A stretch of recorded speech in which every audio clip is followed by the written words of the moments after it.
Okay, let's spend some time talking about CT neuro protocols. And here's some objectives. This is a fairly lengthy discussion because there's a lot to consider here. So we'll talk about image methods for the head, particularly for CT, and we're going to get pretty technical on that. So we'll start to think about that with some fairly technical degrees. These are not, I know that this level of technicality is not necessarily the way that your CT techs are practicing, and that's fine. I wouldn't expect them to, but the kind of things that we're going to talk about are still very important, and they translate to any CT scanner you could ever work on. So that's the level we'll be talking about it. We'll review some anatomy from the CT head, which we've kind of done a little bit already, but we'll do that again. And then we'll talk about the pathology, particularly the what I would say urgent or emergent pathology, like I said, that we are responsible for identifying in order to notify the physician, as well as some pathology that requires us to reconsider our technical factors. So those would be things like hemorrhagic versus ischemic stroke, as well as the need for IV contrast. Those are the two big ones.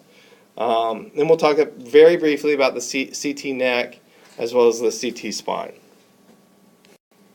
So it's going to be helpful for us to immobilize the patient's head, and I think one of the best ways that we can do that is just to communicate well with the patient and explain to them, look, it's very important that you hold still during this examination because if you move, I have to repeat the imaging, and that increases your dose. Most people, if they're in a reasonable frame of mind, that is sufficient reason to hold still, right? Occasionally you'll have someone who's really chatty or really drunk or in other ways altered, and you will need to use some other form of immobilization. So we regularly, routinely use immobilization in CT during the course of the examination without written physician orders for restraints. So we don't view them as immobilization. In fact, we don't view them as restraints. When I worked as a radiation therapist, I typically called them patient support devices.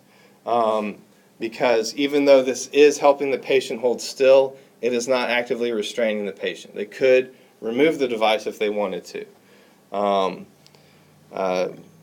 Anytime you restrain the patient's arms, you want to make sure that you immobilize the patient's legs as well.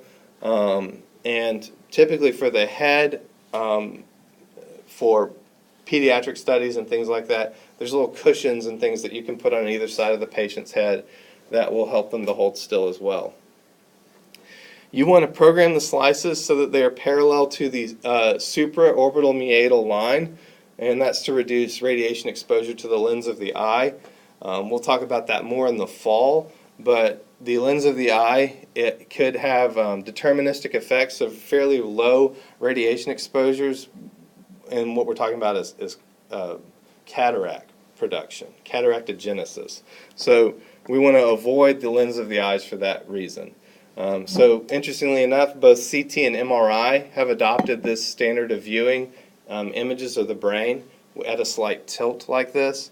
So if you can imagine the supraorbital meatal line kind of has a slight tilt to it. So we're going to tilt the scanner slightly, and we'll look at what that looks like here in a second. But even though MRI, we're not concerned with affecting the lens of the eye, interpreting physicians have become accustomed to seeing the images in that acquisition. Sometimes, especially with sinuses, imaging will be required in a direct coronal plane.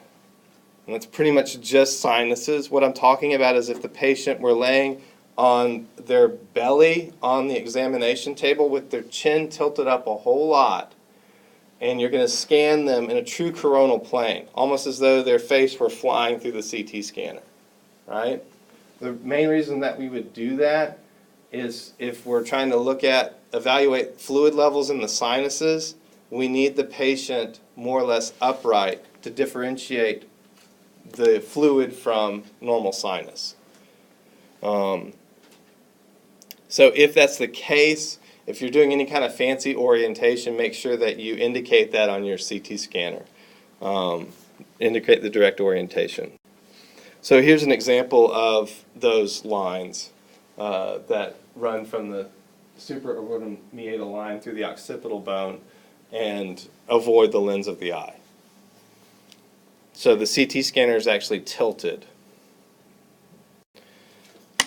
In terms of the windowing and leveling for these images, the bone window is going to be 1800 width at about a 400 level.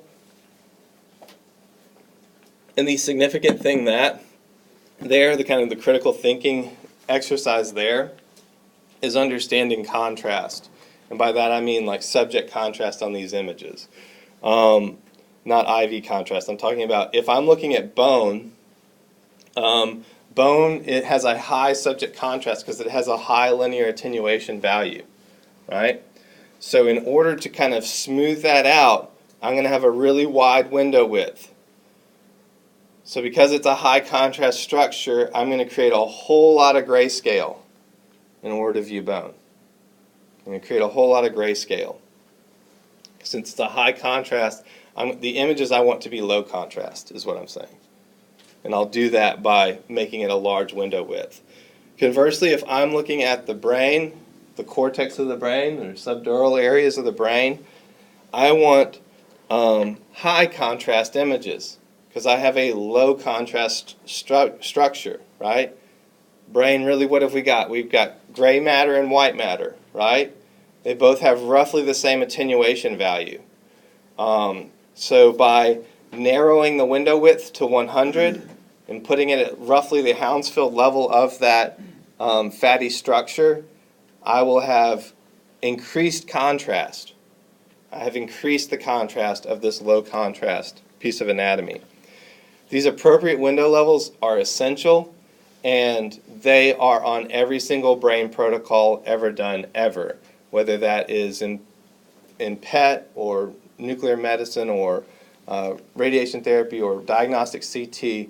We almost always look at the brain both in a bone window and a soft tissue window. It's a good time to mention half value layer. For some of us, this may be a review. Honestly, kind of for all of us, this may be something of a review. The way that we express half value layer is we say mu, or the linear attenuation coefficient, that's what this mu stands for, is linear attenuation, is equal to 0.693, and that's why I have Saturday Night Live over there. That's how I remember that number. Saturday Night Live, 6 starts with an S, 9 starts with an N, and L, whatever, there's 3 letters.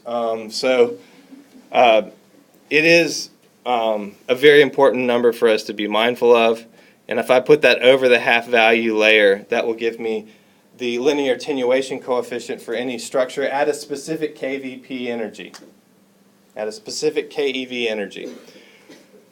The reason I say this may be familiar to us is, nuke med people, any guesses what this formula looks a lot like? Yeah, right. So, what is it? Half-life, T1 half, ln2 over lambda, right? Which is the decay constant. How does that look similar?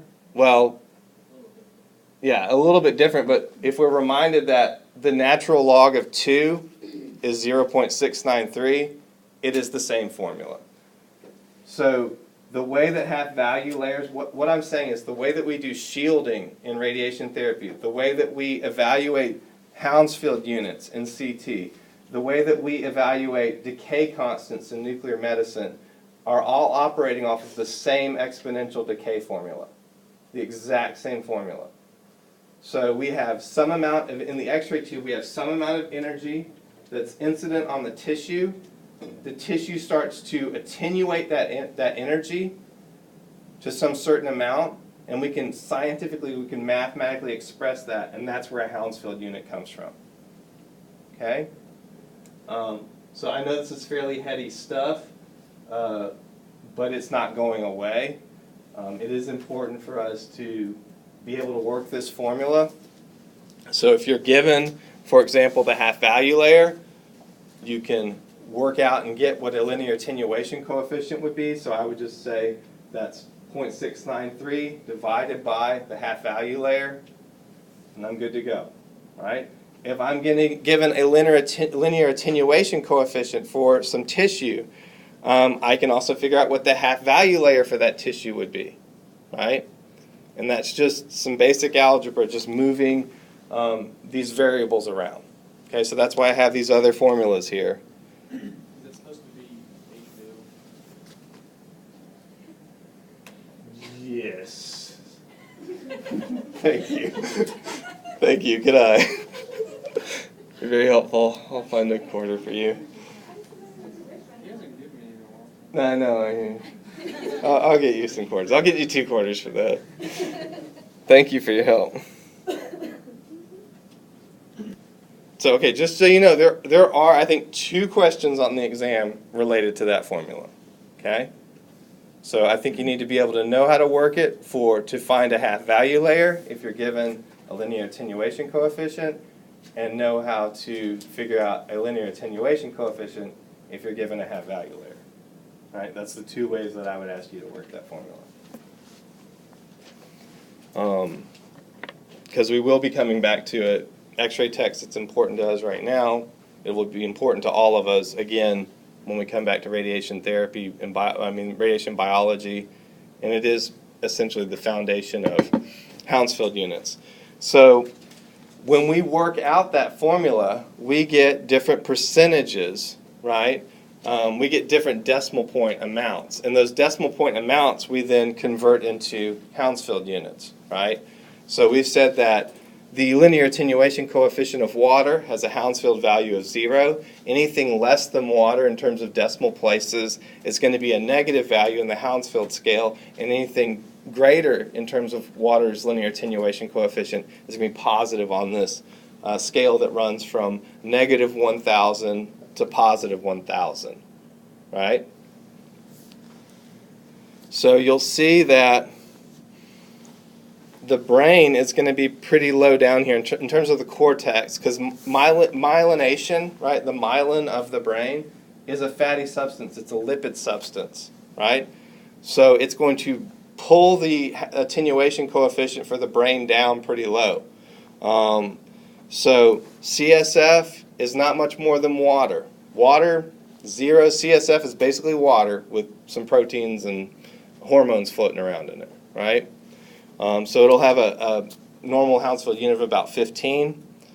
And then any blood will be about 30, so it's a little bit denser than water in CSF. Active bleeds will show up brighter than that. So we'll look at that again. We'll come back and look at like active bleeds. They will have a higher attenuation value because they've become impacted in the brain.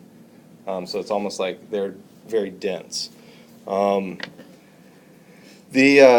bone here, it says cancellous bone. Has anyone heard that term before? It's talking about the meshwork of spongy bone that is at the ends of long bones, like in the humeral heads or in the vertebra. So sometimes we refer to it as trabecular patterns on X-ray. It is just that meshy part of bone where marrow is being formed, right? So it will have since it has this spongy kind of value to it in the humeral heads, it will have a lower Hounsfield unit. When we get to actual dense bone, like in the shaft of the femur, we would have Hounsfield units well over 1,000. Here it says 3,000. Basically off the chart. Let's talk a little bit about the acquisition geometry. This is for CT head. In general, it is 5 millimeter. She said 5 to 10 in the textbook, but every place I've worked at has been 5 millimeter. A pitch of 1. I've scratched out scan axial, not helical. back in the day, we would scan axially because it allowed for a gantry tilt without affecting spatial resolution. That method has gone the way of the dodo, right? It's extinct because we have bigger and better computers than we had 5 years ago. So these bigger and better computers can allow for a gantry tilt and do reconstruction without impacting spatial resolution in any noticeable way. But the reason I still have it here on this slide is I would say more than half of the facilities I've been to here and a lot of the places I've worked at continue to scan routine brains axially, even though if they have a brand new scanner, there's no need to. Why are they doing it? They've become accustomed to it. Why am I stressing the point? Well, in most of these modern systems, the axial imaging offers no real advantages, and the helical acquisition, that volumetric data set, is very, very helpful. So having that allows us to do things like 3D printing. It allows us to do 3D reconstructions. It allows us to do cancer treatment planning. It allows us to do fusion imaging. So that's what's driving kind of the future of this technology, is moving towards 3D thinking and fusion technology. All of that has to happen with a helical acquisition. So for example, if I'm working in a radiation oncologist department and I'm planning a whole brain radiation treatment and I scan, and this is very, very important, if I scan that whole brain radiation treatment axially, I'm going to be repeating that imaging helically. It's completely useless to the dosimetrists and the people planning treatment. Okay? They need a volumetric data set to plan those isodose curves and things like that. Same is true for PET. I need, again, a helical data set for fusion imaging. So you will still see it. If you're working as a routine CT tech, you will still see it. You'll wonder, why the hell are we doing this? And you're doing it basically just because someone said to do it. There's no rationale anymore for it. It's just what people have become accustomed to. Contrast. If we're talking about a routine brain, it is generally done non-contrast. If we suspect any kind of cancer, any kind of tumor, we will need to do a with and without. So we'll need to do the without first, then a with. Brains are fun to do with contrast because there's really no delay window because of the brain-blood barrier. Like if I'm just doing a routine brain, I can scan anywhere from 2 minutes after injection to 5 minutes after injection, and I'll still see perfusion of contrast in the brain, just because of that brain-blood barrier. So there's no stress with CT brains with contrast. The anatomy, like I've mentioned, cross-sectional anatomy is going to be super important for us. And symmetry is something we've already looked at as a big part of indicating pathology. So to that point, it's going to be important that we have patients positioned very well. So for all the x-ray techs who have been studying positioning for the skull, where is that still important? Well, it's still important in CT because you're setting up for these things all day long. And if there's any kind of tilt in that interpupillary line, or if the patient's head is not situated with enough chin tilt down, it can impact the way the images look. So again, here's just kind of a review of some anatomy. I don't necessarily need to point all these things out. They're there in the slides if you need further anatomic review from what's in the textbook. I will point out some stuff that we'll return to. Again, I've mentioned that just anterior to the, so here, right here we have the, whoa, that's much bigger than I thought it would be.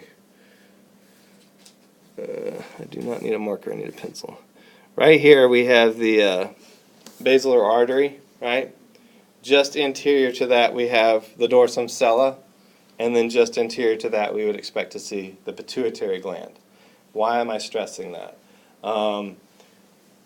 The basilar artery is one of the main arteries feeding blood into the brain. If someone has an ischemic stroke, a clot, that's one of the first places we want to look, is in that basilar artery. Is there something obstructing flow of the blood, right? Versus pituitary glands are commonplace for benign tumors and tumors, right? So if there's any suspicion of cancer in the brain, we will want to be able to evaluate the pituitary gland.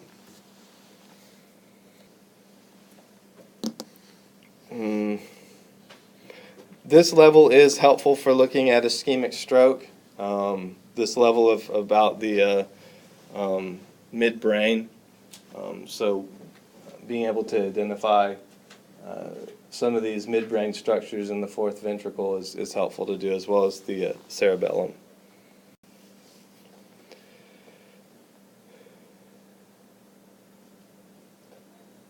And I mean, this image here is the one that a lot of people look for to determine if they are in the right orientation in terms of that supraorbital meatal line.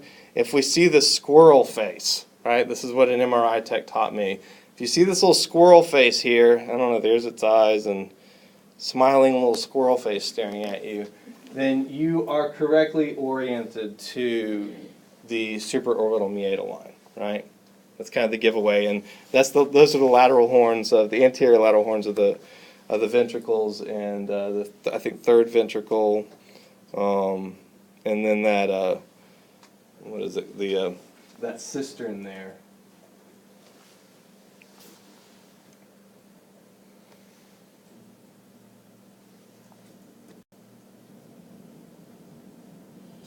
This level again is going to be helpful to us. This is like the area of the choroid plexus in the ventricles, as well as the thalamus.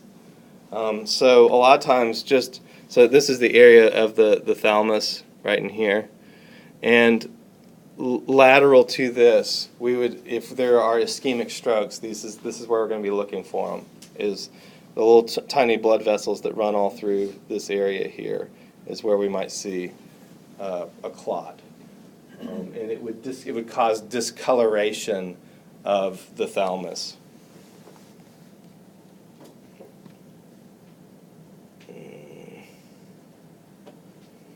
And here we can see, I think, most of the lobes of the brain. So this image is helpful in that we can see the frontal lobe, parietal, and occipital lobe. So that's a good level in terms of evaluating the different levels of the cortex. And you can see when we're talking about symmetry, even the slightest tilt causes these ventricles to look slightly different, right? So it is very important to evaluate patients' interpupillary line and the tilt of their chin. And nothing really to add here.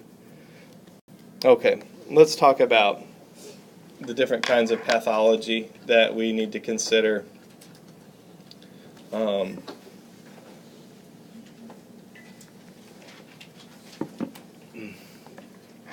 So about half of the injuries from trauma to the head are the result of MVC or MCC. So we used to call them MVA, motor vehicle accidents.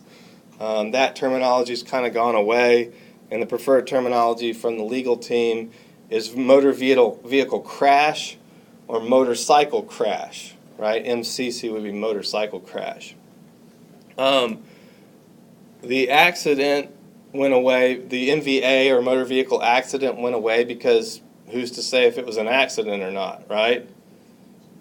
It's like the people who drive down the road saying 10 points, right? That's not an accident then. So it was a crash, if nothing else. We know that much. We have 26% from falls and 17% from assault. That's at the national level, and those numbers are a little bit old. That's nothing you need to memorize, but just know that most of what we're talking about is motor vehicle crashes. We see a few bit injuries from sports injuries and things like that. 2/3 of the patients are less than 30 years old, and men are stupid, right? Men are twice as likely as women to be injured, right? So that's not surprising, right? That people are younger who get involved in accidents and things of this nature.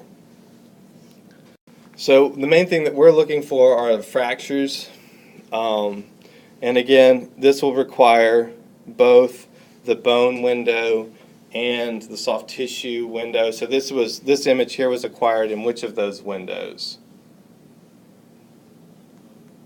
Bone. Good. So with that wider window width, we see more contrast within the different types of bone, right? We see some dense bone. We even see maybe some trabecular patterning here, or kind of spongy bone patterning there. And so it has different attenuation values. It's going to show up different if we use a bone window. The two types of fractures that we look at are linear and depressed. So this fracture here is a linear fracture. Okay.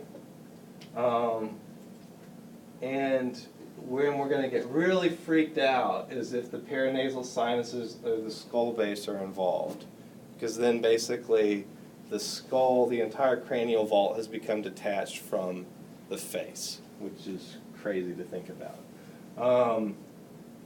That can be very difficult to evaluate for, which I feel like is all the more reason to advocate for helical examinations, because again, we can do a 3D reconstruction and we're going to have an easier time evaluating that level of fracture three-dimensionally than we would going slice by slice and trying to pick out little tiny fracture lines at the level of the sphenoid sinus or what have you.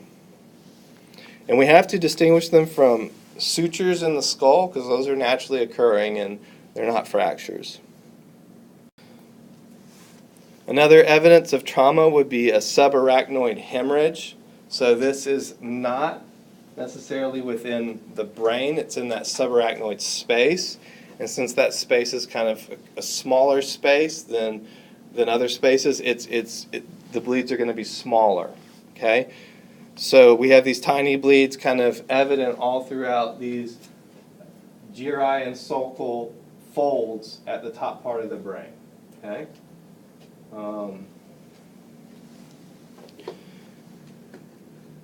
So, and if there was not trauma, and yet we see this kind of evidence in the brain, what we're talking about is the possibility of a subarachnoid hemorrhage or an aneurysm. Okay.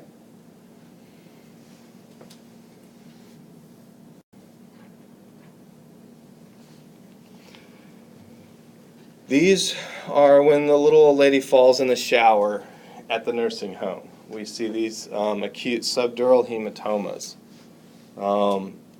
So rapid deceleration, even rapid acceleration can cause a hematoma in the back of the skull.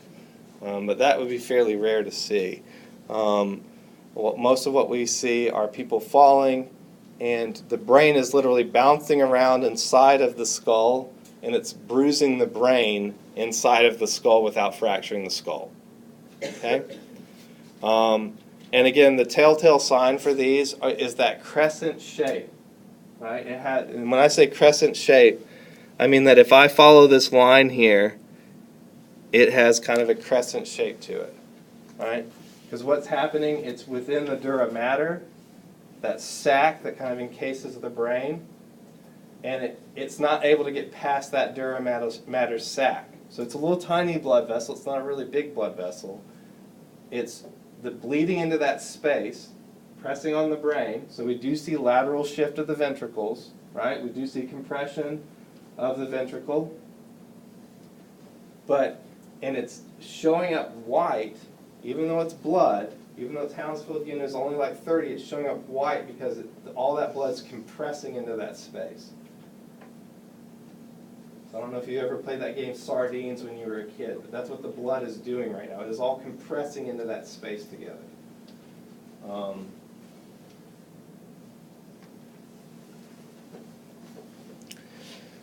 it's going to be hyperdense. It may contain a hypodense area, and what that's talking about is from that image that we looked at earlier of an acute subdural hematoma. It had that black, like coin-shaped spot in the middle of it. That would be an area of active bleeding. That would be an area of active bleeding. And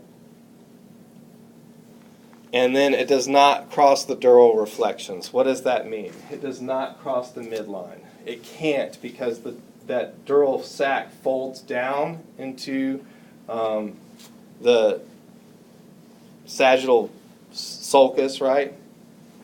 And so it can't pass that reflection to the other hemisphere of the brain. I know that some of these images are a little troubling to view, but we need to be acquainted with this kind of imaging so that if we see this, we're able to identify it and phone the radiologist and say, please look at Mrs. So-and-so's image as soon as possible. I have had students who were working in PET-CT. They did their imaging, and there was something like this, right? So it doesn't matter where we're at. We need to be able to say, so we're looking at a chronic condition like cancer, but now we've got this acute thing going on too. Rains at pores. So if it's chronic, right, so that hematoma has started to resolve, there's been some reuptake of the blood, we will see these low density areas. Again, it still has that crescent shape, but this is not an area of active bleeding. It can't, if it does start to rebleed, let me zoom in on this real quick. If for whatever reason the patient was on a blood thinner or something and the bleeding starts again, we might start to see these septations or loculations. It's like little channels and passageways. Okay? So that's areas of active bleed next to areas of old hematoma that has more or less resolved.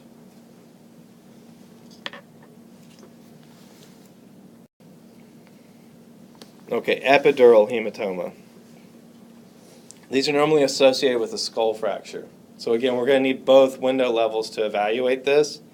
And so in this case, a bone lacerates an artery, dural artery, and the blood collects between the skull and the dura. So it's not within those dural layers, it's directly between the skull and the dura. That's why it has this strange mottled appearance. And if we zoom in here, we can see, even though this isn't a bone window, this is the soft tissue window, so really we're evaluating the epidural hematoma in this window level. We can see a depressed skull fracture. Okay? So that's not the linear fracture that we looked at before. This is a depressed skull fracture, like impact with a blunt object, like a hammer or something like that, or striking the pavement could cause a depressed skull fracture, cause a bleed in that epidural space.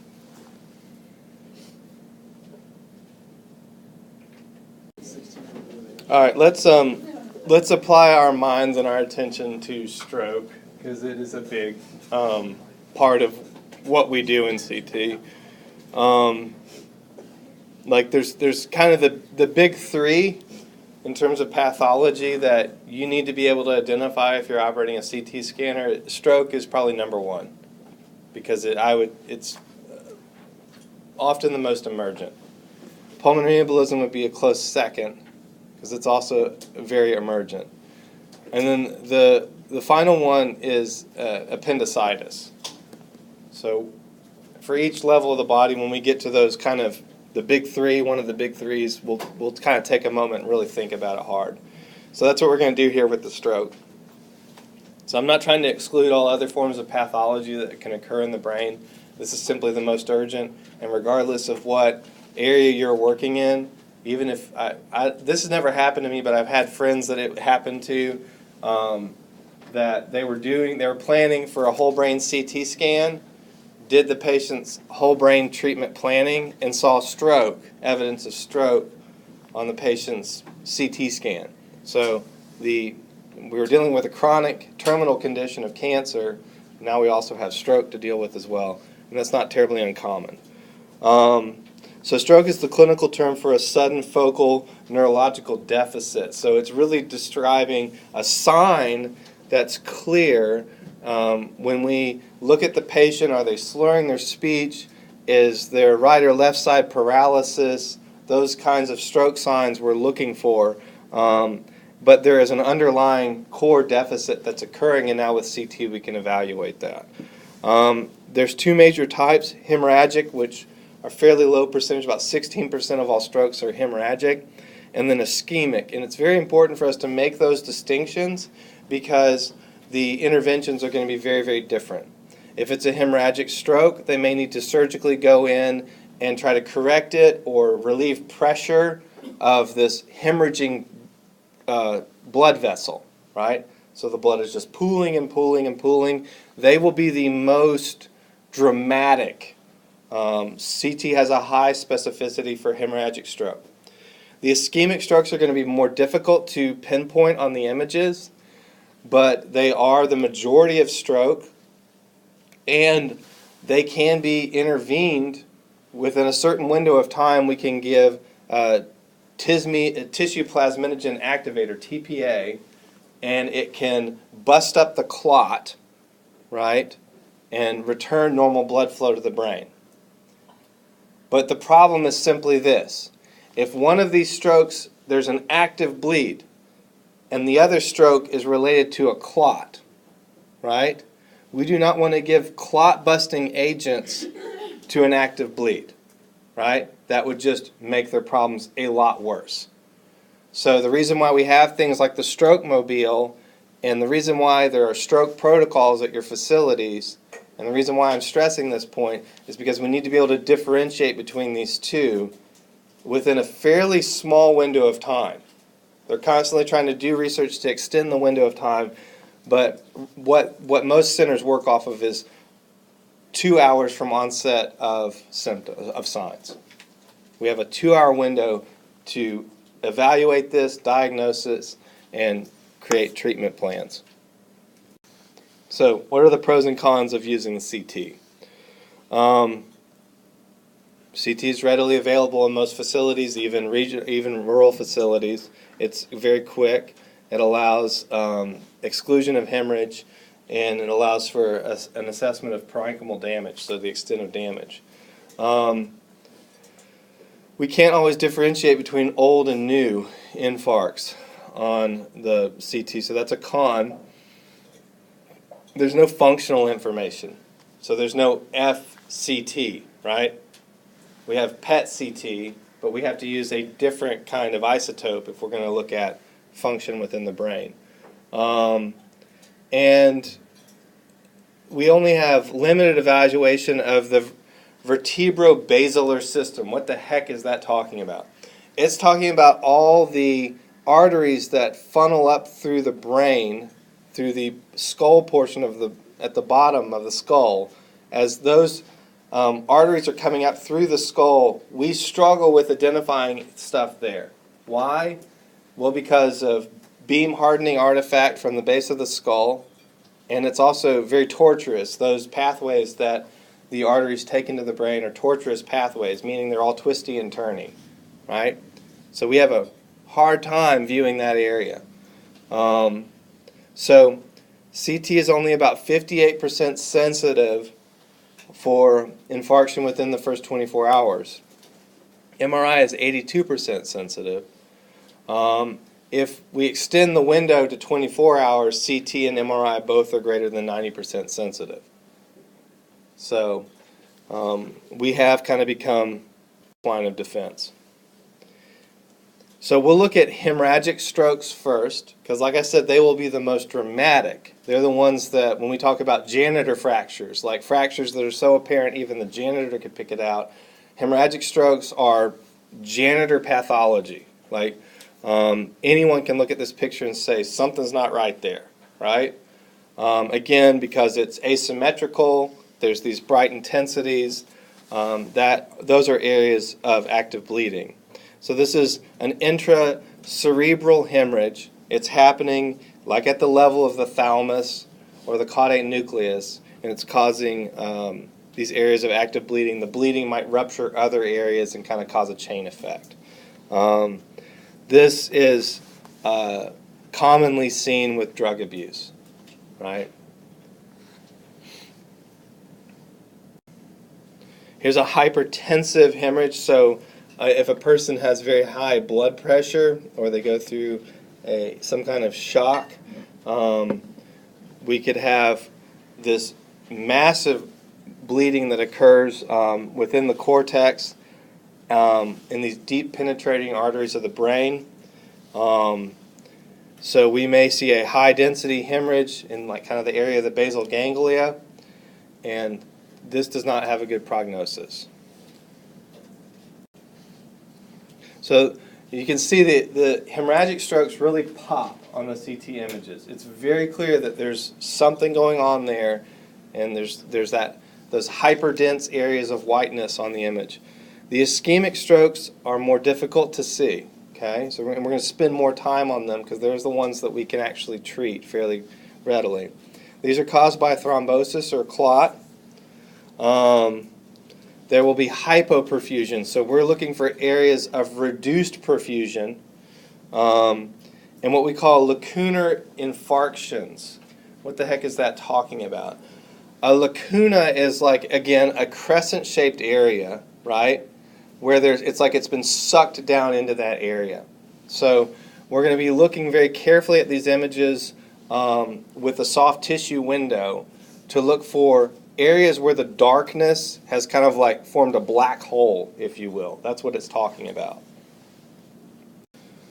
So again, sometimes we may see a blood clot in the basilar artery, so that's going to be one of the first things that we can look at because we're up above that area of where there's beam hardening artifact and things from the base of the skull. So, and we can clearly zoom in here and see that basilar artery. It has a clot in it, and so it's causing the blood that's behind that clot to become hyperdense, and it's showing up bright white on the image. Okay? So if we see something like this, very clearly the basal artery is highlighted on this image.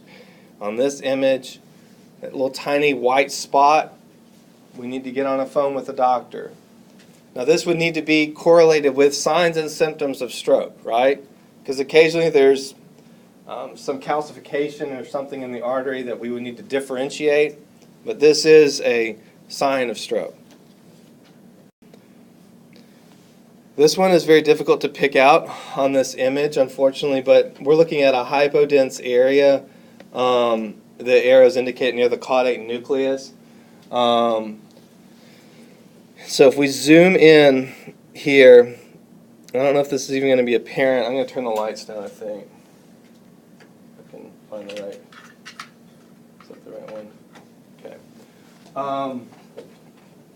Yeah, it's going to be fairly difficult to see. But if we look at the caudate nucleus over here, it's kind of whitish gray, right? Has a whitish gray color. Over here, I don't see that whitish gray color. So it is hypodense, right? That's very hard to see. That's not a janitor fracture type thing, right? So again, it would need to be compared with signs of stroke, that the person's slurring their speech, that there's paralysis and things of that nature, non-responsiveness, the difficulty articulating, things like that. Okay, so sometimes we will see what we call a sucal effacement. Okay, what is that talking about? It's saying that we no longer see a sulcus where there should be a sulcus, right? So I'm going to, again, I'll zoom in and we'll look at this area of sucal effacement. And so if we look, I'll zoom in on this side first. Over here, remembering how brain anatomy is symmetrical, there should be a sulcus on the other side that looks kind of like that sulcus on the patient's left side. But when I go to the patient's, so I'm on the patient's left over here, patient's right over here, I do not see that same sulcus. It has been effaced by some process. It is not receiving adequate blood flow.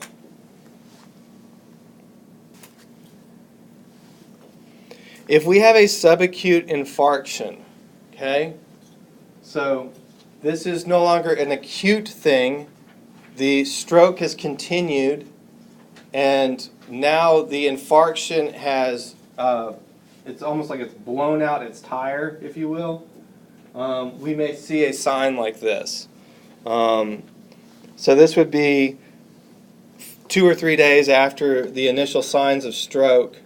If it was left untreated, we would start to see this mass effect. And what that's talking about is shift. Let me zoom in. So this kind of shift towards pushing on the ventricle, right? So that's what we call a mass effect. And this hemorrhagic transformation. So now we actually do see areas of hemorrhage or active bleeding because of a blood clot. Okay?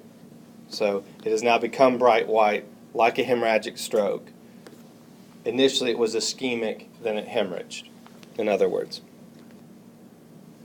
Okay. That's all that we will talk about in terms of stroke. So it is very important, again, to be able to differentiate between hemorrhagic and ischemic. And all of us should be able to look at these images and kind of make some of those distinctions. Now we're going to switch gears a little bit and talk about intracranial tumors. And sometimes these will present with some kind of neural deficit or a seizure or a headache, or if it's in the area of the pituitary, it can cause growth abnormalities. Okay? They will be well defined when we use contrast. Okay? So here's a Glioblastoma Multiforme.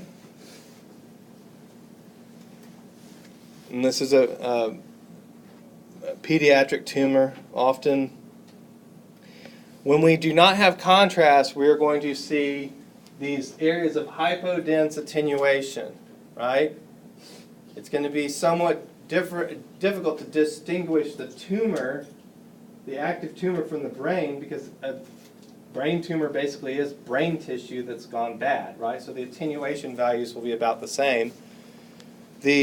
What do y'all look at? The standard uptake value or something like that? That would be different. It would have areas of increased uptake on PET, but the brain is so avid for FDG. Is it FDG 18? Is that what they call it? It's so avid for that it's going to just light up like a light bulb anyway. So we'll need to use some other kind of radiopharmaceutical, and that's not my strong point. But when we give contrast on this image, we will start to see that the tumor has created extra blood cells. So tumors are more aggressive, they're more physiologically active than brain tissue, but part of that increased aggressivity is they also make what we call neovasculature. They make new blood cells to feed themselves. So that's what we're able to evaluate on CT imaging, is areas of neovasculature or areas of increased blood because the tumor wants all that blood. So again, tumor will serve to completely highlight, the contrast will serve to highlight the tumor. So if there's any question of cancer follow-up, question tumor, weight loss, things like that, we need to, as CT techs, we need to start thinking, okay, do I need to do contrast with this? Meningioma, if you were to look at this image versus without contrast, the meningioma would be completely invisible. It would look just like a normal brain. But when we injected the contrast, we see this very round pattern, right? And interestingly enough, a lot of these go untreated. They calcify and they're fine.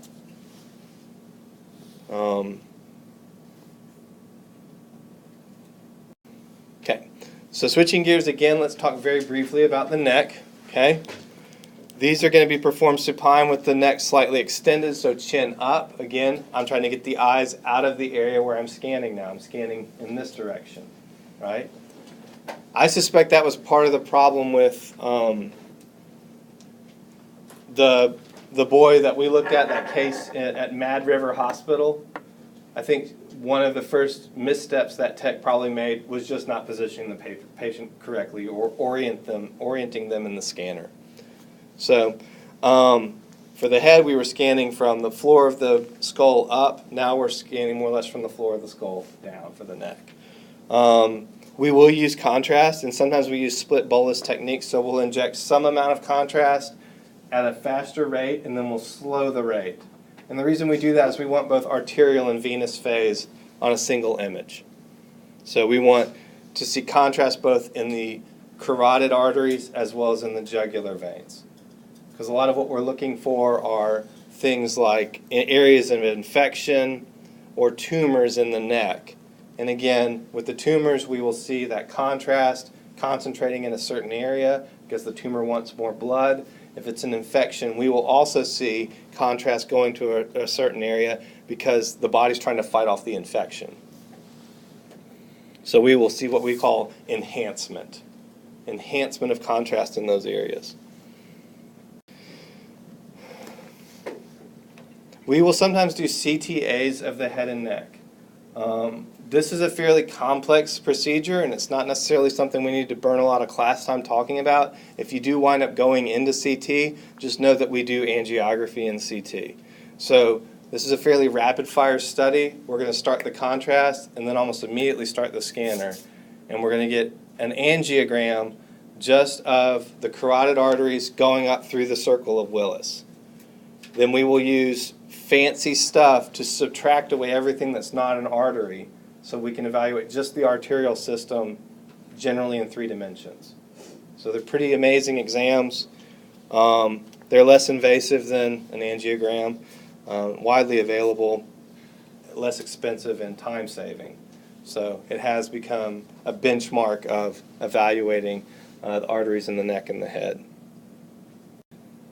So this is going to be fairly high resolution, so we're going to use a smaller slice thickness than what we would use for the routine head or routine neck. And we will evaluate the circle of Willis for completeness. So we want to see a complete circle. We don't want to see any areas of stricture. Sometimes we do a CT venography. I've not had any experience with that. I don't really know exactly how that works, so I'm not going to speak to that. Let's talk about the spine. For the most part, MRI is the modality of choice for evaluating the spine. But there are times when CT is considered superior. One of the top ones is if we're looking at the spine post-surgery. So if the patient had a laminectomy or some kind of lumbar fusion and they want to evaluate the spine now, well, that metal is going to interrupt the MRI signal. It's not that it's ferrous metal. It's not attracted to the magnet. They use non-ferrous metals for surgery, for orthopedic surgery, but it will interrupt the signal. In CT, we can use a metal reconstruction algorithm to see around that hardware. Okay. Anytime we're trying to see around hardware, though, we're going to need to give intrathecal contrast. So these are the CT myelograms that occasionally you may have assisted in the Flora room. If you've done any kind of myelogram injection, it was probably prior to either CT or MRI. So if it's for CT, they're going to use iodinated contrast. If it's for MRI, they're going to use a gadolinium contrast. They will inject that into the dural sac under fluoro, and then we'll take them into the CT room and scan them. Okay? If everything that I just said kind of flew over your head, that's okay. I am not necessarily testing you on this material. It's just for your information. Okay? If everything that I said made sense, awesome. These are what we're doing when we do those myelograms. Okay? And that's it.